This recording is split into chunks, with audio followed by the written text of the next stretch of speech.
Ladies and gentlemen,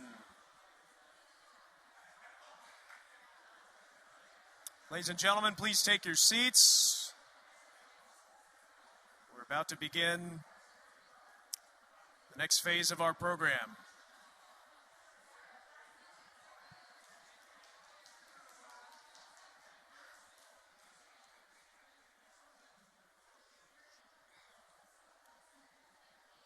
There's a great buzz in this room. I'm really happy to see everybody back after 15 months.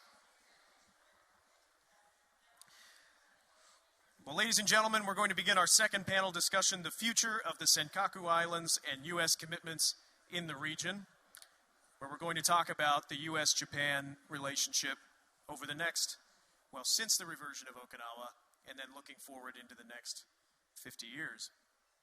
To kick off our next panel, it is my pleasure to introduce our program moderator, Kimberly Reed, who was the first woman to serve as the chairman of the Board of Directors, President and CEO of the Export-Import Bank of the United States, the nation's official $135 billion export credit agency, where she helped U.S. companies succeed in the competitive global marketplace. She is a Council on Competitiveness Distinguished Fellow and a member of the Nixon Seminar, serves on the Hudson Institute's Hamilton Commission on Securing America's National Security Innovation Base, the American Swiss Foundation Board of Directors, and Indiana University School of Public Health Dean's Alliance. She is the recipient of the U.S. Department of Defense's highest civilian award, the Medal for Distinguished Public Service.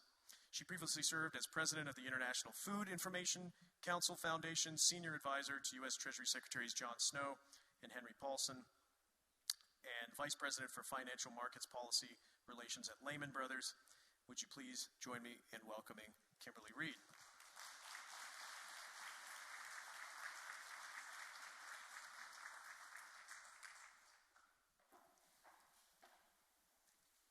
Thank you. Good afternoon.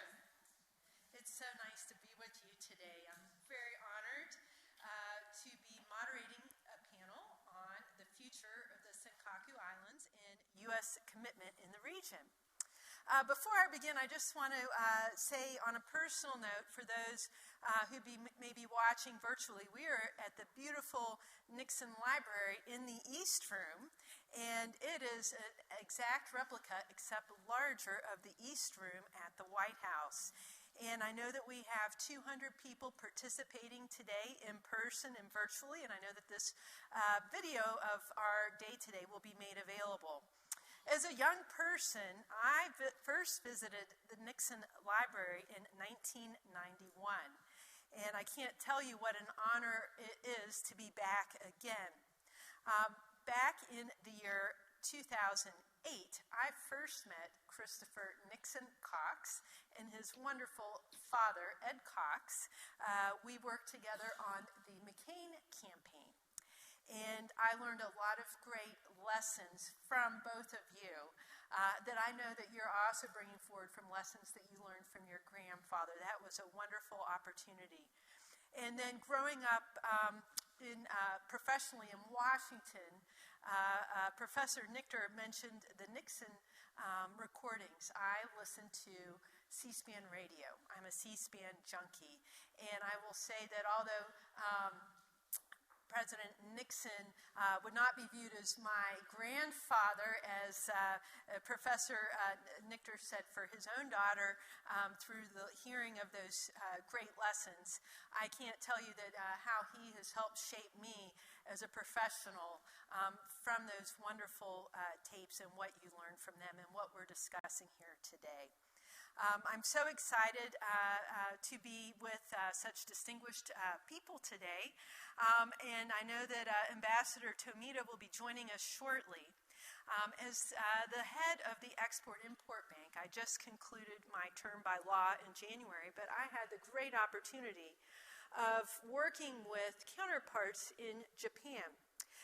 There are two export credit agencies in Japan, the Nippon Export and Investment Insurance and the Japan Bank for International Cooperation, also known as NEXI and JBIC.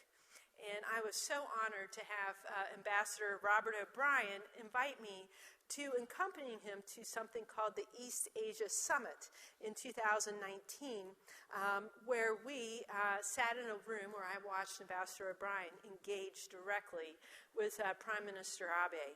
And I had the opportunity as part of that wonderful event to sign a co-financing reciprocal agreement with NEXI.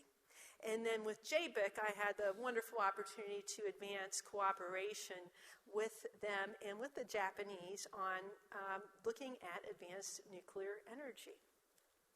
So that brings me to something else I would like to say. I hope for those of you who are not members of the Nixon Foundation and the Nixon Library, I think this is an excellent example of the wonderful programming and intellectual stimulation that you can get being a part of discussions like this. So I highly encourage you to do that. Also, Ambassador O'Brien previously mentioned that the Nixon Foundation is sponsoring something called the Nixon Seminar. I am a member of that, and we gather monthly to talk about a key topic, along with Ambassador O'Brien as Secretary Pompeo, and one of the ex officio members is Secretary Kissinger. And we will be hearing shortly also from one of the participants of that seminar, Mary Kissel. But this past month, we focused in on what we're talking about today, Japan-U.S. relations. And during that seminar, I shared a quote, and I'd like to share that with you today from the President's 1978 memoirs. Many Americans were primarily Europeanist in their approach to foreign affairs, dismissing Asia as relatively unimportant. But United States is a Pacific power, and rapid changes were taking place in Asia, where more than half the human race lived, that might well determine the world's future. Japan would soon be the world's third-ranking industrial power behind the United States and the Soviet Union. Some of the most rapid rates of economic progress anywhere were being achieved by nations of non-communist Asia. And mainland China potentially posed to be the greatest threat to peace during the final third of the 20th century. So that was President Nixon back in 1978. And that brings me to what we're going to be talking about today. Any discussion of the future of U.S.-Japan relations must include a discussion of the Senkaku Islands. We've just heard a fantastic overview of the reversion of Okinawa and why the Nixon administration felt it was time to reorient America's commitments in the region, pivot to the Pacific, and strengthen the U.S.-Japan alliance. With that, I'd now like to call forward our panelists. So, in person, we will be having Ambassador Robert O'Brien, who was the 28th National Security Advisor, serving from 2019 to 2021.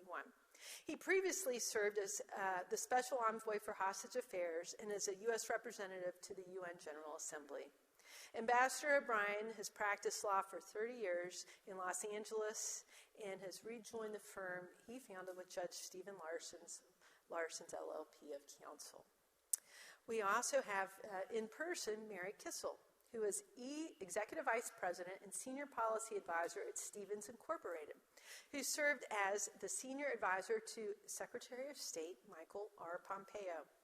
She was a member of the editorial board of the Wall Street Journal and hosted Foreign Edition, the editorial page's foreign policy podcast. She was the Wall Street Journal's Asian opinion editor from 2005 to 2010. Previously, she worked at Goldman Sachs in New York and London. And virtually, we have Dr. Michael Auslin, who is the Payson G. Treat Distinguished Research Fellow in Contemporary Asia at the Hoover Institution, Stanford University. A historian by training, he specializes in U.S. policy in Asia and geopolitical issues in the Indo-Pacific region. And also we have Matake Kamiya, who is a professor of international relations at the National Defense Academy of Japan, a distinguished research fellow at the Japan Forum on International Relations, or JFIR, and is adjunct research fellow at the Japan Institute of International Affairs. He is the leader of the JFIR Carnegie Endowment project called China Risk and China Opportunity for the U.S.-Japan Alliance. And as our panelists take their stage, if you would be interested in learning a more complete and lengthy history of Japan and U.S. relations, I would recommend a book by Michael Green of CSIS called By More Than Providence, Grand Strategy and American Power in the Asian Pacific Since 1783. So with that, I'll call forward our panelists.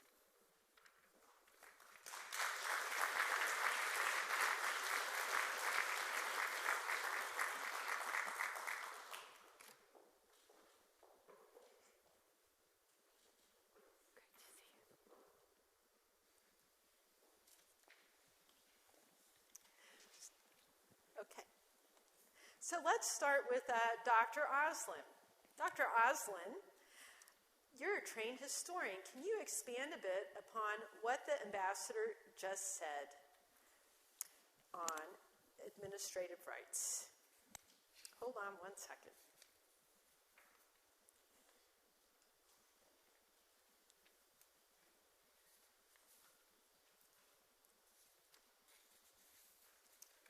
Okay, we're going to start again.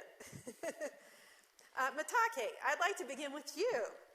And I wonder if you can take us on a brief trip through time to explain the Senkaku Island dispute from the point of the reversion of Okinawa to now. Okay, thank you very much, Kimberly. I'm Matake Kamiya, Professor of International Relations at National Defense Academy of Japan. I, first of all, would like to express my deepest appreciation for Nixon Foundation for inviting me to this important panel. Although I'm prevented to be there at the Nixon Library in person because of the COVID-19, I'm still very happy to be on this panel now. With regard to the Senkaku issue, the brief history is like this. I mean, China's challenge to Japan's sovereignty of the Senkaku Islands represents a part of China's wider attempt to challenge the existing rules-based international order in the Indo-Pacific and globally. Let me explain why by giving some basic historical facts briefly about the Senkaku Islands. And first, most important fact is, these islands had never been a part of any country before Japan incorporated them into its territory in the late 19th century. And when Japan incorporated the Senkaku Islands into the territory, Japan did so in accordance with the ways of duly acquiring territorial sovereignty under international law. This is another important fact with regard to the Senkaku Islands. Historically, the Senkaku Islands were uninhibited, I said. From 1885 through 1895, the government of Japan conducted an investigation on the sovereignty situation on the Senkaku Islands. And after it was confirmed that they didn't belong to anybody, Japan declared in 1895 that the islands were incorporated into Japan's territory, part of Okinawa Prefecture. And Japan's incorporation of the Senkaku Islands was never challenged by any country for over 70 years after that. That is third important fact about the Senkakus. Japanese people subsequently settled on the islands and conducted business activities such as collecting albatross feathers and manufacturing dried bonito or katsuobushi, one of the most essential ingredients for Japanese cooking, as you know. And after 1940, the islands became uninhibited again. After the World War II, the islands were placed under the administration of the United States as part of Okinawa under the San Francisco Peace Treaty of 1951. The US administered the Senkaku Islands until 1972, when Okinawa was returned to Japan. And during those years, the US military set up shooting ranges on 2 islands on Senkakus and did the exercises. China made any challenges to the US administration of Senkaku Islands until 1971.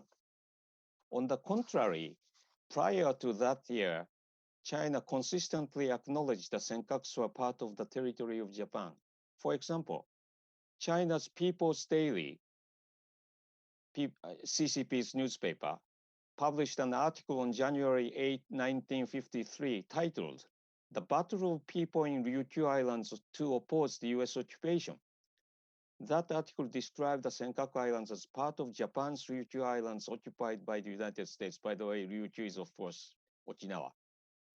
The situation changed after the United Nations Agency published a report in 1968 that identified the potential for enormous deposits of oil and natural gas resources near the Senkaku Islands at the bottom of East China Sea. China began claiming the territorial rights of the islands in 1971. These facts clearly shows that China's territorial claim over the Senkaku Islands is groundless and against the international laws and rules.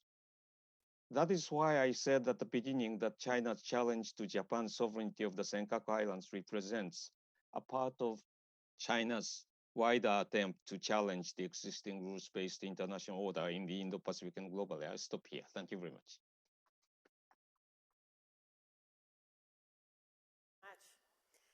Ambassador O'Brien, as you mentioned in your remarks this morning, the Trump administration in which you served made it a major priority to engage Japan as a check against the People's Republic of China. But even friends don't always see things eye to eye, and there remains a question of who really owns or who has sovereignty over the Senkaku Islands. What is the American position now? So as Professor Matake pointed out, there had been no real challenge to Japanese sovereignty over the Senkakus or U.S. administration of the Senkakus post-World War II by the PRC until somewhat recently.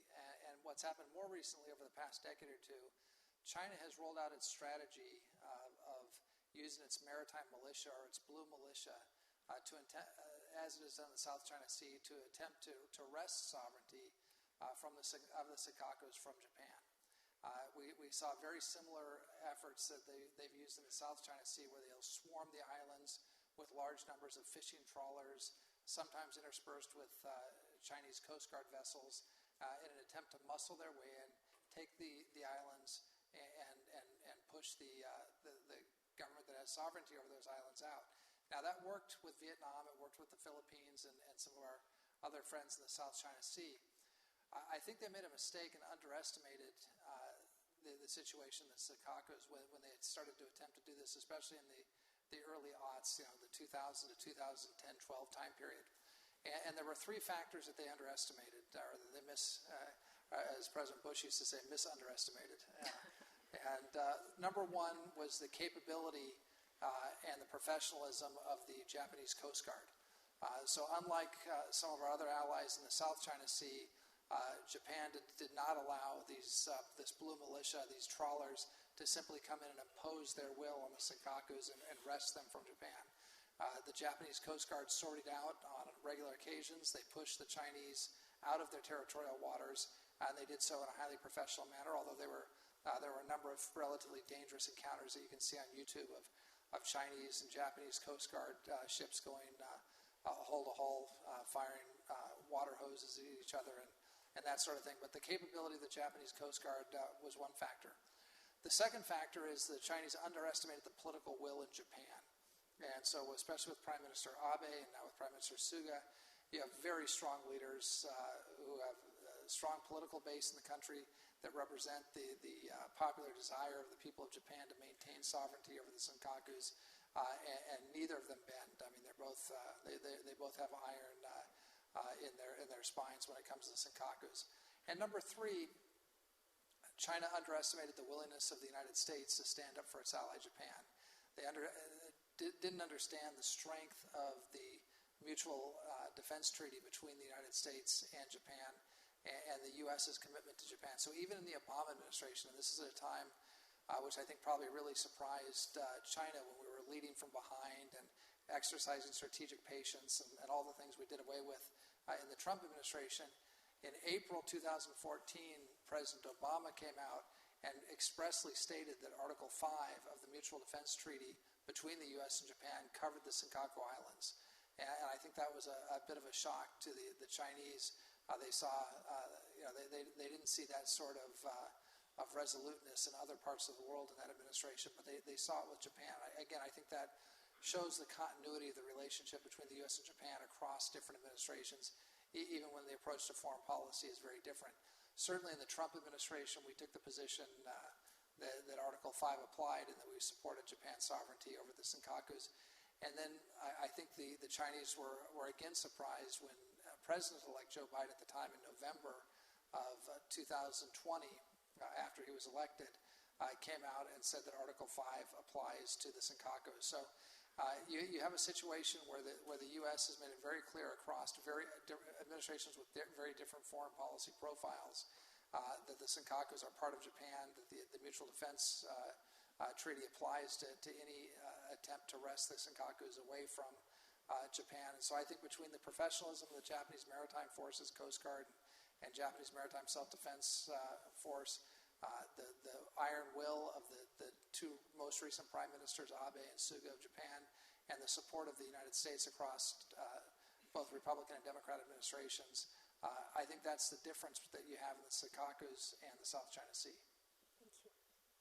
Now to Dr. Auslin. You're a trained historian. Can you expand a bit upon what the ambassador just said? Administrative rights are different from sovereignty. Why account for such a difference? First, I'm glad you gave me time to think about it beforehand, so thank you. Let me also say thank you for letting me join and for holding this event. And I'm speaking to you from Washington, D.C., so I wish I was with you, but very glad to be able to dial in for this. Look, first, I think Professor Kamiya and Ambassador O'Brien laid it out extremely clearly. There's actually little to add except maybe some of the context. I think the history that Professor Kamiya stated is, of course, it's contested and it would be disputed by China, but it's very clear. And the policy responses that we've seen now going on past a decade on the part of Japan that Ambassador O'Brien talked about are very, very clear. In international diplomacy, there's all sorts of different stratagems one takes to get desired ends without necessarily having to use all the means at one's disposal to achieve them. So, for example, the differences you're asking between sovereignty and between administration. Well, if possession is 9/10 of the law, then by stating that something is administered by a country in the sense of a dispute, it's an informal, de facto, unofficial way of saying we don't want to get fully involved in the legal issues, but we recognize that this is the territory of country X. And that's what we did with the Senkakus, because of course, as Professor Kamiya said, they'd been under Japanese control for well over 100 years, or roughly 100 years by the time of the reversion. We had controlled them after World War II for 30 years, and then we were turning them back over to Japan.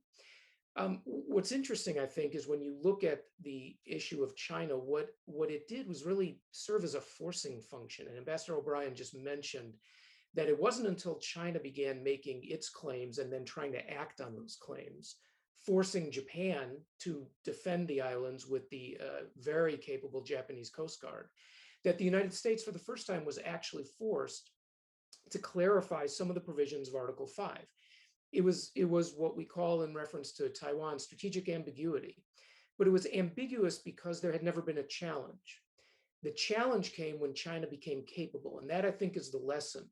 The lesson isn't what international law is, because that can be disputed, challenged, overturned at any time, unfortunately. It isn't what tradition is, because tradition can also be overturned at any time. It's what any state at a given point in time feels capable of doing and shows that it's capable of doing, actually then becomes the forcing function to determine what your policy is. In other words, from 1945 until, let's say, 2010, there was no challenge security-wise to the islands. We could say, in essence, whatever we wanted, and it didn't matter because no one had the ability to change the status quo. In 2010, because of questions over nationalization of the islands and Tokyo taking them over from their private owner, this became the issue that China now disputed. That, I think, is the lesson, and it ties back to what Professor Kamiya was saying earlier about China trying to change rules, change norms, change patterns of behavior.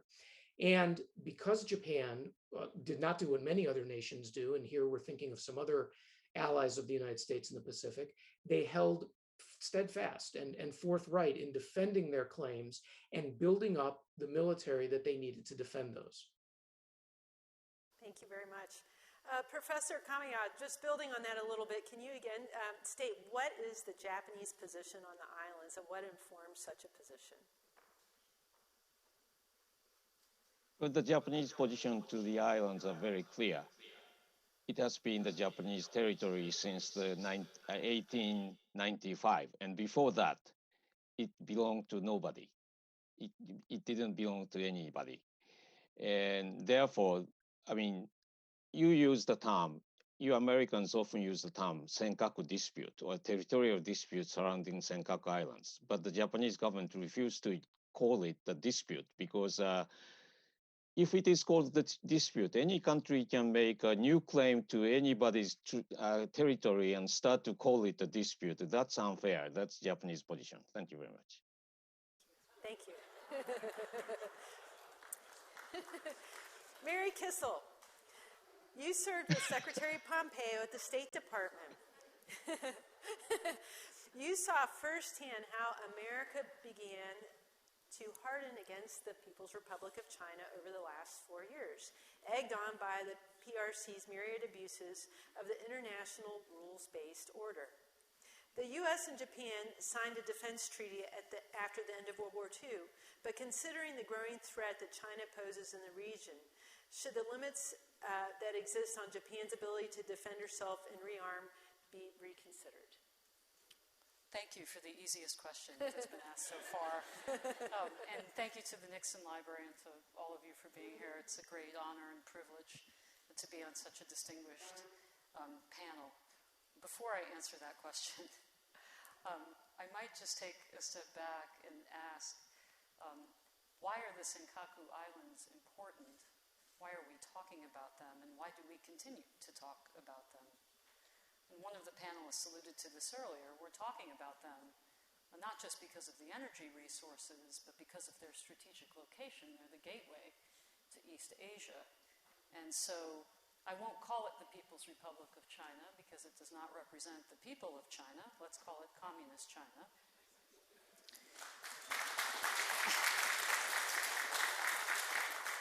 But Communist China has engaged, as the ambassador said, in a strategy of trying to change the strategic balance in Asia by simply surrounding, claiming, or building property.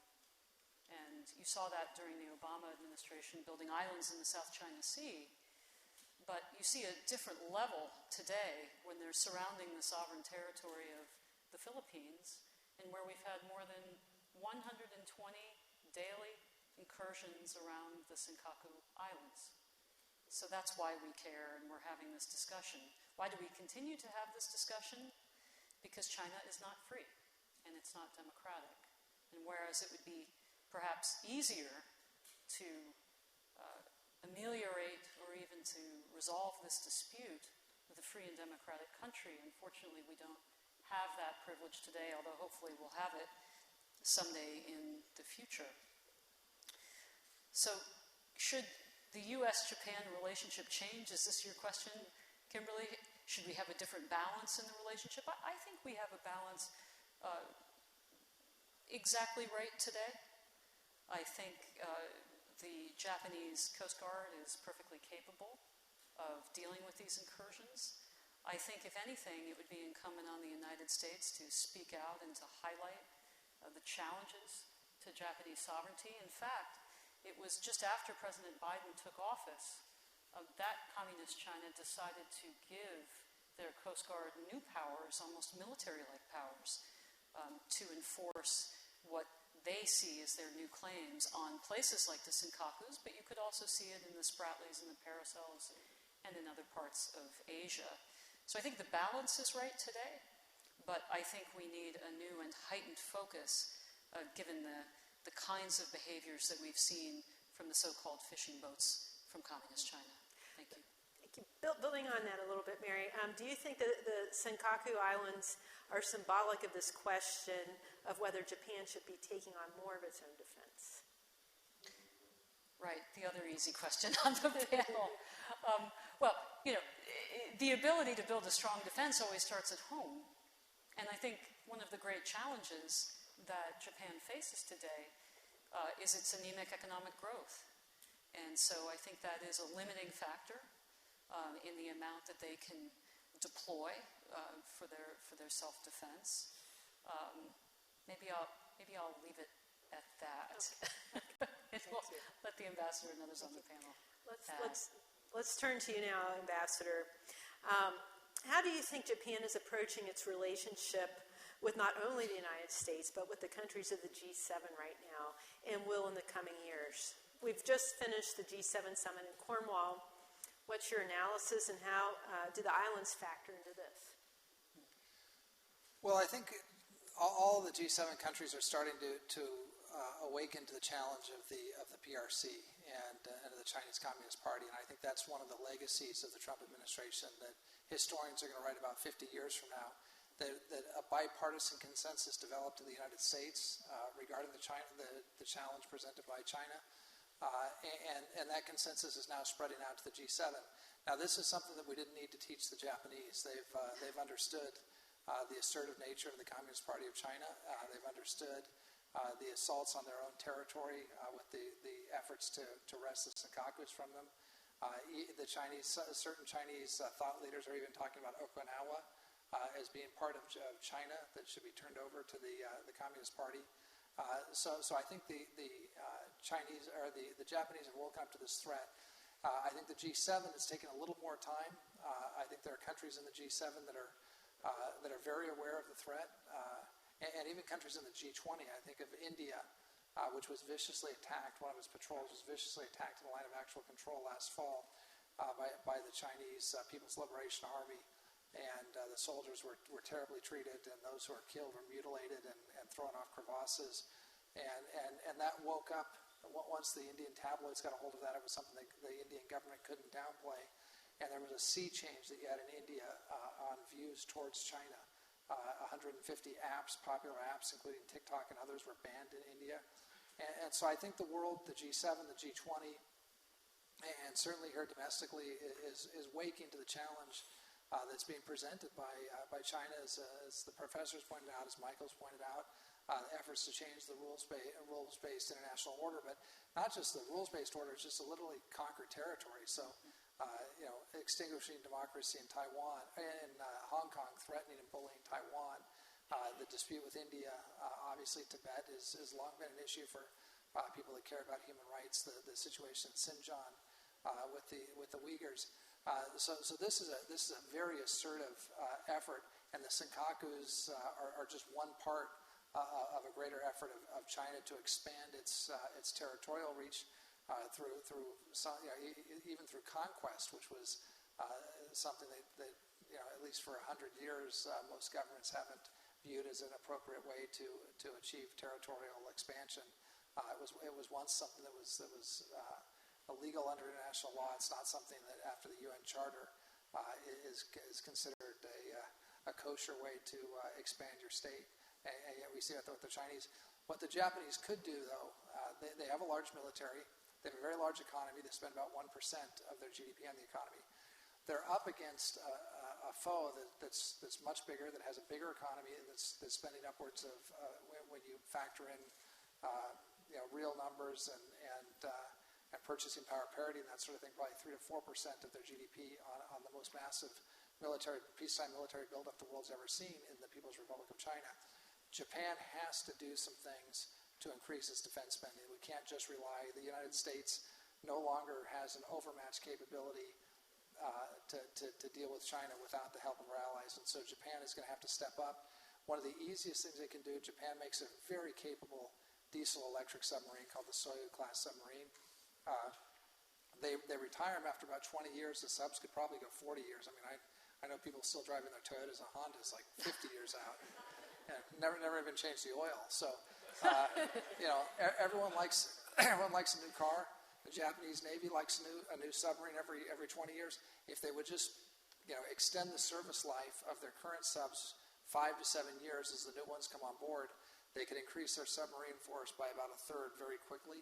And that would have a tremendous impact on the balance in the naval balance in the Asia-Pacific region. So there are things the Japanese can do without spending a lot more money, but with a little bit more dedication to their defenses. And one thing we all learned through President Reagan, peace through strength works, and we could use a little bit of an extra helping hand from the Japanese. I'm not talking about 3 or 4% of the GDP like we spend or like the Chinese are spending, but even getting up to that 2% range like our NATO allies have committed to doing would make a big difference in Indo-Pacific and help us share. It would help share the burden of confronting an aggressive China in the Western Pacific. Thank you. Just a little sidetrack, but back to the G7, for those who did not follow the outcomes document closely. If you could just share with the audience, Ambassador, the significance of the word Taiwan appearing in this document. Well, look, I think the world is starting to become very concerned about the bullying of Taiwan. Taiwan has been bullied. The Chinese have stated that they will get their one country, two systems, or reunification, or onslaught would be another word for it, with Taiwan, one way or the other. But no one really assumed that there would be a cross-strait amphibious invasion of Taiwan.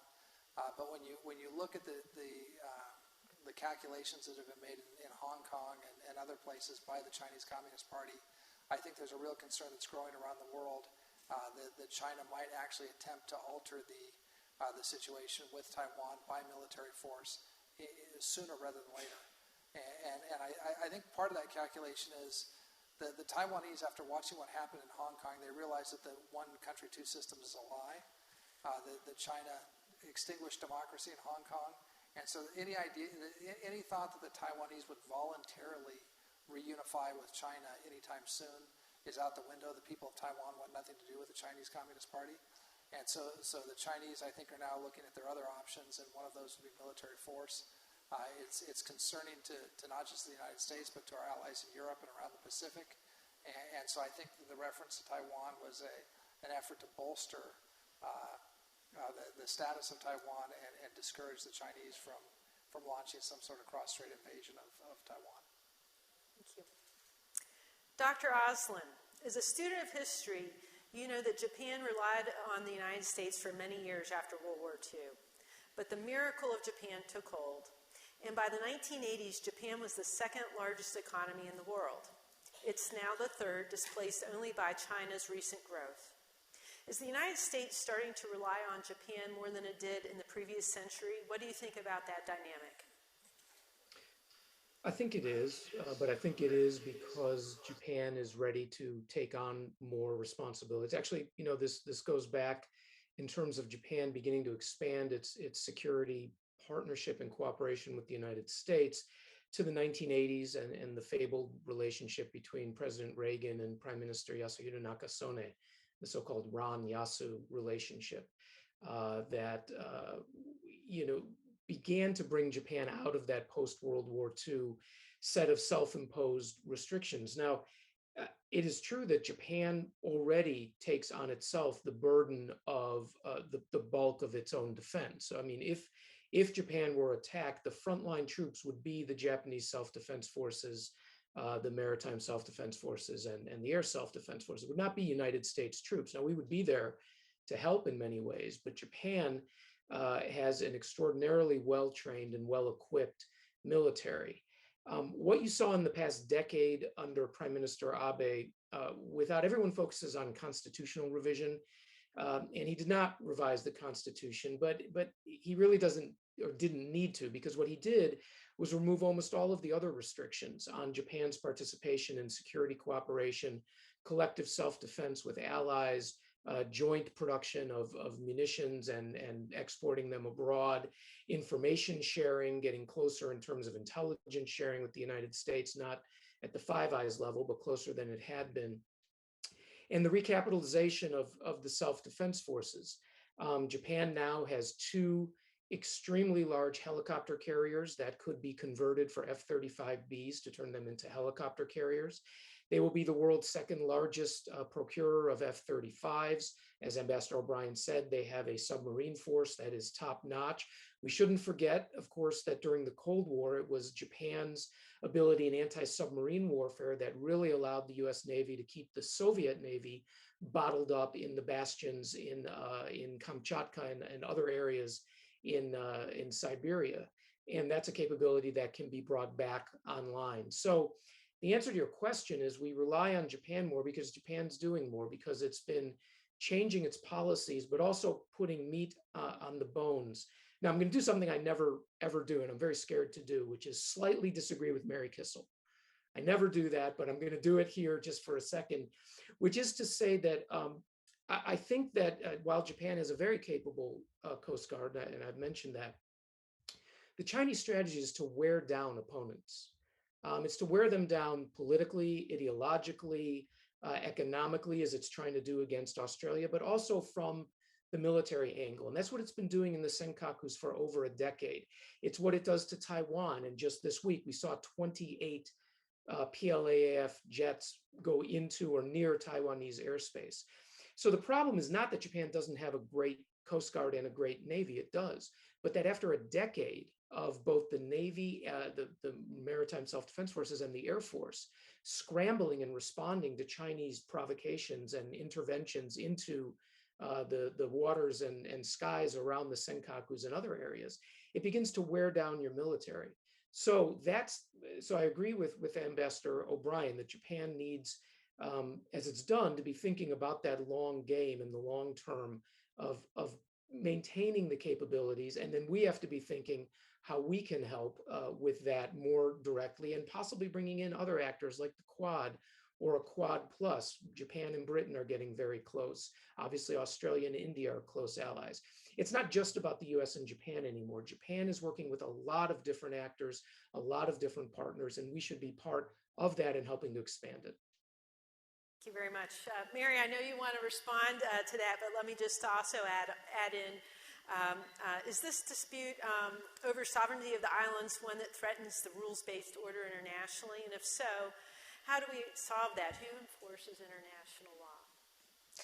Yes, it does threaten the rules-based order. And actually, it should be fine for Michael to disagree with me. I hired him 15 years ago to write for the Wall Street Journal Asia editorial page. So thank you very much. And I'm glad also that he raised the Quad. Two points in response. Firstly, I would never underestimate the will of the Japanese people to defend their sovereign territory. So I actually have great confidence that were the Senkakus really threatened, and they are threatened today, that the Japanese Coast Guard and other elements would be brought to bear in full force. Secondly, on the Quad, I was present at the first foreign minister meeting of the Quad at the UN General Assembly in 2019, and it was quite an extraordinary event. The Quad, of course, was born during the Bush years, but it was revivified under the Trump administration. And there was actually some hesitancy at that time between the four foreign ministers, particularly India, to come out and to be seen together, to take a photograph with the press corps coming in, and to actually publicly express concern with what was happening with communist China. But only a year later, Japan and the government of Japan was so concerned about what had happened with COVID and the pandemic and the kinds of provocations that Ambassador O'Brien laid out, that they actually gave us a special dispensation to fly into Tokyo to have an in-person foreign minister meeting. And I think that speaks to the role that Misha just laid out of the steps that Prime Minister Abe and Suga have taken to expand their capabilities. But it also speaks of their willingness to start to form a kind of informal alliance in Asia, between Asia's democracies, that would serve them very well if indeed we did get to that day where you had, God forbid, a challenge to Taiwan or the Senkaku Islands or some of the other areas where we see in particular the PLA Navy acting so aggressively. So I guess I'm a bit more optimistic, although I would absolutely love more defense spending. Who wouldn't love that? I'd love a more vigorous Japanese economy to give them more space to do that. But I think in particular this alliance structure that we're seeing really in its nascent stages is deeply encouraging. As for the rules-based international order, that's another phrase that I don't like, because someone has to enforce rules for them to matter. And what we saw with Communist China's claim to parts of the South China Sea, they were arbitrated by the International Panel of Arbitration and then completely ignored. So who cares? If we can't enforce these rules and norms and practices, then they don't matter. And might will make right. And so I think the more that we can encourage freedom, the democratization of Asia Pacific, and the more cooperation that we can achieve between those democracies, the safer we'll all be. Thank you. Ambassador Brian, I know that we had the great honor of going together to Yokota Air Base. I've actually visited it twice in Japan. And you are a big champion of the national security strategy of economic security as national security, and our partners around the world appreciate that as well, and all of your great work. Let's just do a hypothetical. What would happen if China seized the Senkakus and we, the United States, did nothing? So now that I'm out of office, I guess I could answer hypotheticals. I used to always say, especially on the Sunday shows, I'll never answer a hypothetical question. But now I guess I've lost that excuse. But look, one of the things that the United States has is we have tremendous tools in foreign policy and national security, and they range the gamut from diplomatic tools, and we would certainly, I'm sure, move to isolate the Chinese further than they already have been. Economically, we're somewhat intertwined with the supply chain in China, but I think you're starting to slowly see the supply chain move out of China. We're seeing a lot of companies that are moving not just back and onshoring to the U.S., but nearshoring and going to places like Vietnam and the Philippines. And not just U.S. companies, but Japanese companies, German companies, realizing that the prospect of an invasion of the Senkakus or Taiwan could occur. And if that happens, those companies would be caught flat-footed if their supply chain rested in China. So I think they're taking a long-term view and starting to make provisions for that contingency. So I think there'd be severe economic sanctions.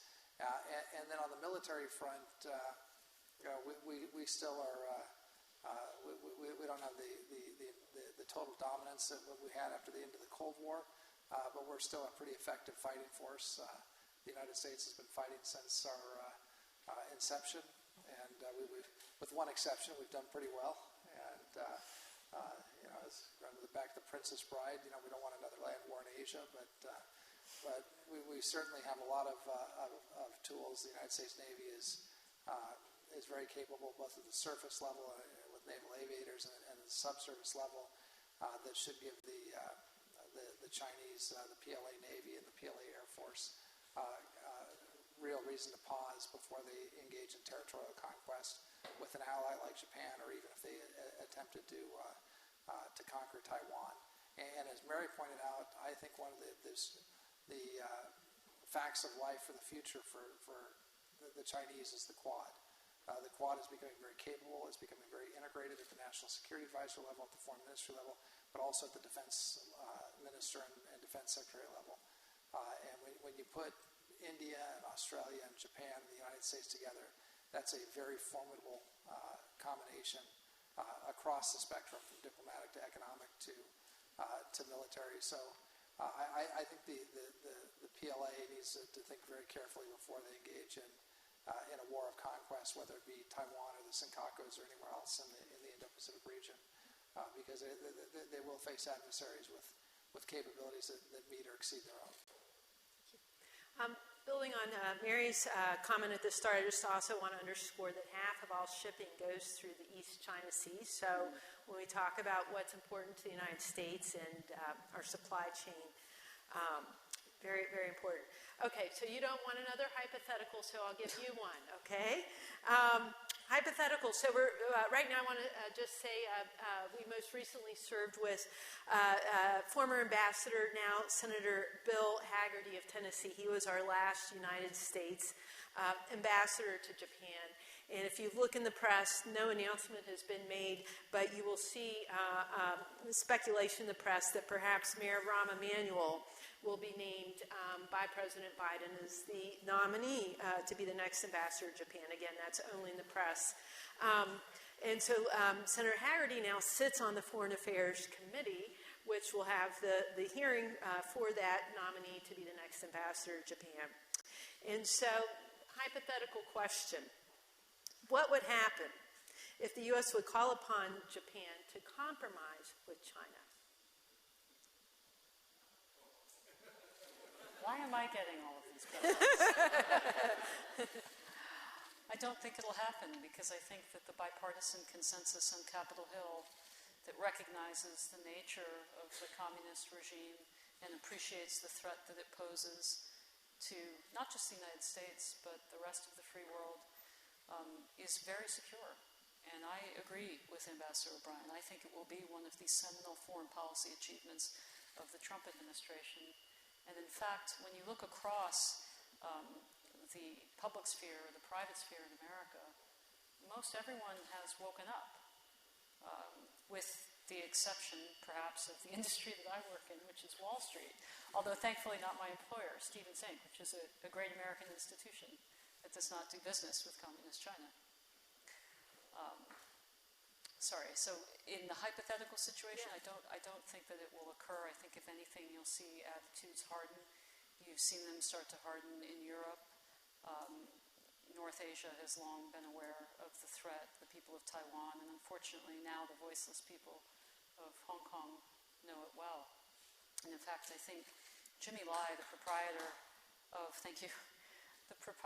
Apple Daily, before he was locked up, said it well. He was asked, why are you advocating? Why are you speaking out against what's going on in the mainland? You've made a lot of money. You could go anywhere in the world, do anything, live very safely and securely, enjoy life with your family in your retirement. And he said, I'm speaking out because what is happening with us is going to happen to you. And so, when you see that kind of courage, that kind of resolve from a man like that, and you see the people of Taiwan and the way that they've voted and the way that they've rejected Communist China's overtures, the great people of Japan, who have long warned us of these problems, and the awakening that's going on in Europe and the United States, I think we're at a real turning point in our history. And the question isn't also what we do, it's also what Beijing chooses to do. So some of this is within our control, but some of it is not. But I think it's very encouraging, as Ambassador O'Brien said, that the continuity of our relationship with Japan has lasted across Republican and Democrat administrations, and that this awakening that we see to the communist threat is only growing. One final question as we conclude. I'd like to go around to each of our distinguished panelists to talk about solutions to these challenges. What policy advice would you give to President Biden, National Security Advisor Jake Sullivan, Secretary Blinken, and Prime Minister Suga Maki?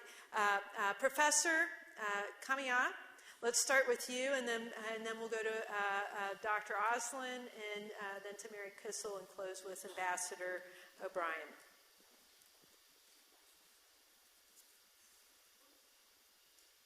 Okay, I was muted. Oops. The answer is simple but difficult. I mean, the most important thing is to maintain a close cooperation among the liberal democracies, and the U.S.-Japan alliance should be the core of that coalition of liberal rules-based liberal democracies. Well, probably we shouldn't limit coalitions with to the liberal democracies, but also the wider like-minded countries, and that could include many of the Southeast Asian countries, and even countries like some countries in Africa or some countries in Latin America and those places. But anyway, we have to unite together to protect and maintain the. Although Mary didn't like the words, I like the word liberal rules-based international order or free and open rules-based international order. We here, I mean, United States and Japan, lived in that order quite comfortably for many decades. Now it is challenged. And if we want to continue our comfortable lives, we have to protect that order, whatever you call it. And in order to defend the order, as Mary mentioned, rules have to be enforced by somebody's power. And the most important power to protect the existing rules of international society, international community, is the power of U.S.-Japan alliance. But now that's not sufficient. We have to extend our coalition to Quad plus, or even wider international community who share the idea that the free, open system, free and open order is better than authoritative order. And in other words, order supported by US and Japan are better than the order supported by China and like-minded country to China. Thank you very much. Thank you. Dr. Auslin? Well, I think history shows that you have to live with the choices you made, and in terms of the alliance with Japan, we made a good choice. In terms of the ways in which we did not take the China challenge and threat seriously, we made a bad choice. So I think we've been doing the right thing. We've been doing the right thing for a long time, but conditions have changed and the environment's changed. You know, the fact that when the risk was much lower in the South China Sea, let's say, we didn't do anything to deter China. We now are in a much riskier environment, both in terms of trying to affect a return to what it was before in the South China Sea, or simply in trying to divert China. If you asked someone 10, 12 years ago or so, whether they thought China would make a move on the Senkakus, the answer probably would have been yes. But because Japan was very steadfast, because the United States was steadfast, it's still essentially the status quo that it's been.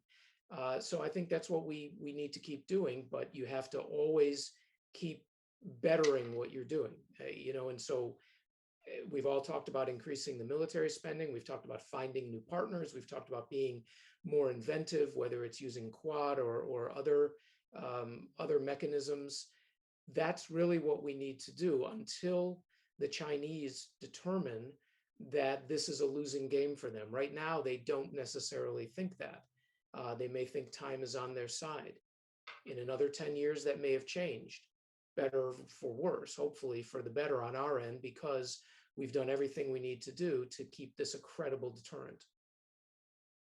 Mary Kissel. I think I might, if I were still working for Secretary Pompeo, I'd say we need to think more foundationally. We need to remember who we are. We're two of the world's great peoples, great democracies.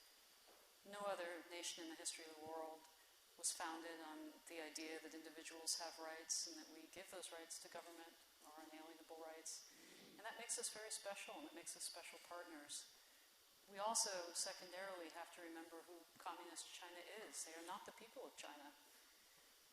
They are the true communist regime. They thought they were more communist than the Soviets. We simply didn't take their word for that.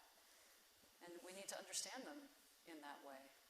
And because of those two things, we cannot show weakness. Weakness will invite conflict. And so whether it's the Senkakus, whether it's Taiwan, or anywhere else in the world where countries like ours are challenged by regimes like theirs, that's the one thing we cannot afford to do, is to show weakness. Thank you. Ambassador Bryan. Well, thank you. So Matake and Michael and Mary, that was very eloquent. Certainly, it's great counsel for Secretary Blinken, or National Security Advisor Sullivan, and President Biden. Let me just, and I wouldn't be presumptuous enough to to offer advice to Jake or to Tony. Let me do something that's a little counterintuitive. I want to commend Jake Sullivan and Tony Blinken and President Biden for maintaining for the most part, maintaining the Trump policy on China by continuing to emphasize the Quad. We could do a little bit better on military spending. It was an increase, but with inflation, it's a little bit of a decrease. But for maintaining the military budget and for taking a strong position on human rights when it comes to China. So I think I think the proof is in the pudding of what we're seeing now is that the Trump policies, the Trump administration policies on China are durable, and I commend the new administration for continuing those policies for the most part. Let me just pick up on something that Mary said. I've said this many times. In international relations, weakness is provocative. It's a little counterintuitive. People think that if you turn the other cheek and you show weakness to your opponents when you're dealing with a very determined, committed communist adversary, that weakness is provocative.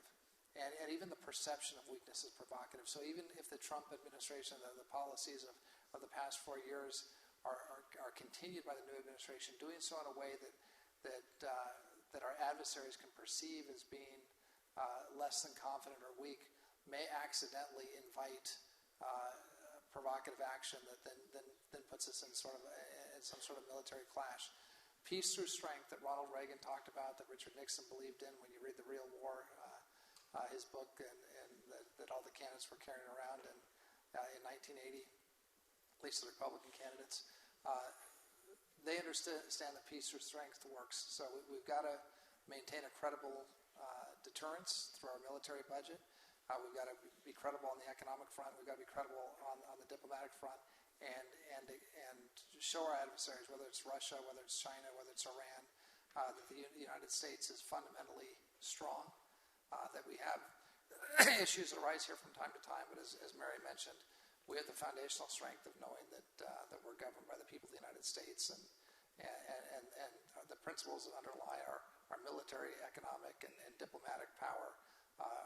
It's the strength of freedom, and so we need to avoid showing any sort of weakness that would allow an adversary to miscalculate. So I'll leave it at that, but I do want to commend the new administration for continuing the policies of the Trump administration, those outlined by Secretary Pompeo and the President and our NSC team over the last 4 years. So with that, let's thank our panel for this great discussion. Thank you very much. Thank you. Let's thank our panelists again, ladies and gentlemen, particularly Matake. I think it's 4:30 in the morning in Tokyo. So we're particularly grateful for having you with us, sir. It's 5 a.m. now. 5 a.m. It's practically morning. I hope you're getting ready to have your coffee. Thank you all very much. Now, ladies and gentlemen, we're going to break now, and we'll see you back here at 1:30 for lunch. I will ask you all to head out into the hallway for our reception, refresh, get a cup of coffee, a glass of water, because we do have to make some room for our catering team to come in and set down your meals. So we will see you back in this room at 1:30.